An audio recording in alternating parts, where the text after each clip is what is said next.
ایک بادشاہ بہت ظالم اور جابر تھا۔ اس کی ہیبت کے قصے سارے ملک میں مشہور تھے۔ لوگ اس سے نفرت کرتے تھے اور اس کا نام آتے ہی لوگ کانپتے تھے۔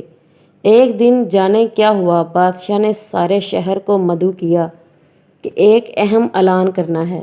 جب سب لوگ جمع ہو گئے تو بادشاہ نے اعلان کیا کہ میں آپ کا شہنشاہ، آپ ساری رعایا کی موجودگی میں وعدہ کرتا ہوں کہ آج کے بعد کبھی کسی کے ساتھ ناانصافی اور سختی نہیں کروں گا، اور میرا وتیرہ صرف شفقت اور نرمی ہوں گے، اور تاریخ کے پنوں میں میرا نام سب سے نرم دل بادشاہوں میں شمار کیا جائے گا۔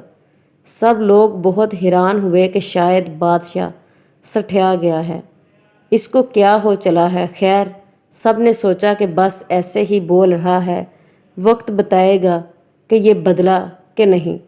بادشاہ دراصل بالکل بدل گیا تھا اور ساری عوام اس سے نہایت خوش اور مطمئن تھی۔ کئی مہینے بادشاہ اسی طرح رہا۔ وزیر سے صبر نہ ہوا۔ ایک دن ہمت کر کے بادشاہ سے پوچھا کہ ذل الہی، آخر کس وجہ سے آپ کا دل بدل گیا؟ بادشاہ بولا، کچھ دن پہلے کی بات ہے، میں جنگل میں جا رہا تھا۔ میری نظر ایک لومڑی پر پڑی۔ وہ بیچاری بھاگ رہی تھی۔ اس کے پیچھے ایک بڑا سا کتا لگا ہوا تھا۔ لومڑی کو اپنا بل نظر آ گیا اور وہ اس میں چھلانگ لگا رہی تھی کہ کتے نے اس کی ٹانگ پکڑ لی اور زور سے اس پر دانت مارے۔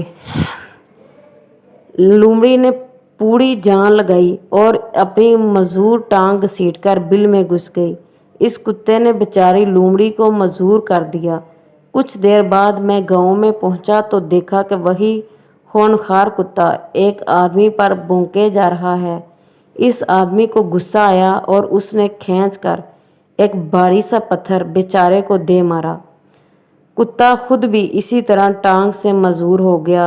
میں ابھی سوچ ہی رہا تھا کہ اوپر والے کی لاٹھی بے آواز ہے کہ اس آدمی کو ایک گھوڑے نے لات ماری اور اس کی بھی ایک ٹانگ فارغ ہو گئی۔ گھوڑا بھاگ رہا تھا اور آگے جا کر ایک گڑھے میں گر گیا۔ اتنا دیکھ کر ہی میری حالت غیر ہو گئی اور میں نے سوچا کہ میں اتنا ظالم ہوں، ہر ایک پر حکم چلاتا ہوں، کسی کی پرواہ نہیں کرتا، تو میرا خالق میرے ساتھ بھی وہی کرے گا جو میں اس کی مخلوق کے ساتھ کرتا ہوں۔ تو ایک ہی ترکیب سمجھائی کہ کیوں نہ میں اپنی رعایا کے ساتھ اچھا ہو جاؤں تاکہ میرے ساتھ بھی اچھا ہو۔ بس اتنی سی بات ہے۔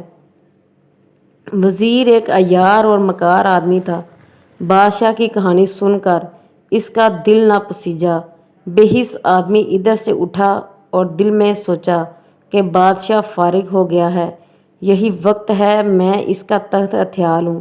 ایسی غلیظ سوچ اس کے دماغ کی دہلیز پر ہی تھی کہ خالق کا نظام کم میں جوت گیا اور گھٹیا وزیر دھڑام سے سیڑھیوں سے گرا اور اس کی گردن دو ٹکڑے ہو گئی۔ جیسی کرنی ویسی بھرنی۔ کسی کے ساتھ برا کر کے یہ مت سمجھو کہ کسی نے نہیں دیکھا، میں بچ گیا ہوں۔ جو دیکھ رہا ہے وہ پکڑا کرتا ہے اور بڑے سے بڑا سلطان گھٹنے ٹیک دیتا ہے۔ اچھا کرو اور صلے کی امید لوگوں سے مت رکھو، اور برا کرو تو یاد رکھو کہ اب کہیں زمین پناہ نہیں دے گی، اور پھر چھپ کر اپنے گناہوں کا خمیازہ بھگتو اور خاموشی اختیار کرو۔ بہترین حکمت عملی، برا مت کرو تاکہ تمہارے ساتھ برا نہ ہو۔ Please like and subscribe this channel. Thanks for watching. جزاک اللہ۔